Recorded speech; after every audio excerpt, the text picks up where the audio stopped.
L'amour est dans le pré, c'est comme le maroilles. Il y a ceux qui adorent et ceux qui détestent cette émission, c'est une vraie bouffée d'oxygène, témoigne une internaute de 20 minutes en réponse à notre appel à témoignage sur l'émission. Un véritable moment de détente côté pile, l'émission permet pour ses aficionados de découvrir des personnalités attachantes. J'aime cette aventure humaine, explique Sylve. C'est l'une des rares émissions de télé-réalité que je regarde. La personnalité de Karine Le Marchand plaît également aux fans, elle a du tact et de l'humour, avance Ayou. Karine est sympa, renchérit Nadine, paysages, portraits humains, musique douce, cette fidèle téléspectatrice voit l'amour et dans l'après, comme un moment de détente totale. Manque de sincérité. Côté face, l'émission qui en est à sa 13e saison, peut lasser, autant j'étais une grande fan pour les premières saisons, autant maintenant ça me gave, lâche Isabelle. Dany affiche son « ras-le-bol ». Selon lui, il n'y a plus la surprise des débuts, on sait ce qui va se passer et d'après les témoignages des anciens candidats, on leur dit ce qu'ils doivent faire et dire.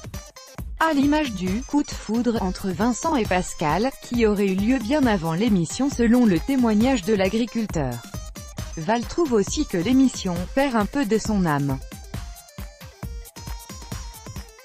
Un certain nombre d'internautes dont Rosa pointe le manque de sincérité de certaines candidates. Elles veulent juste s'afficher à la télé, selon Isabelle. Val déplore elle aussi le comportement de certaines d'entre elles qui participent pour se créer une image aux dépens des agriculteurs qui sont là pour une histoire sérieuse.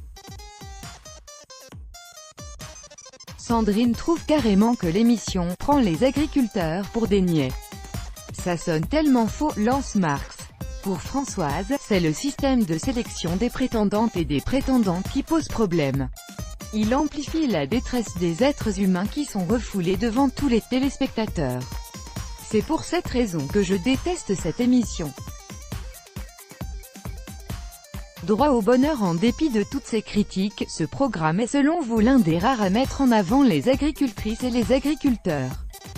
Cette émission relève un réel problème dans cette société ultra connectée. Les travailleurs de la Terre sont souvent isolés, géographiquement, socialement, n'ont pas internet ou une connexion trop mauvaise pour réellement en profiter, explique Sylve.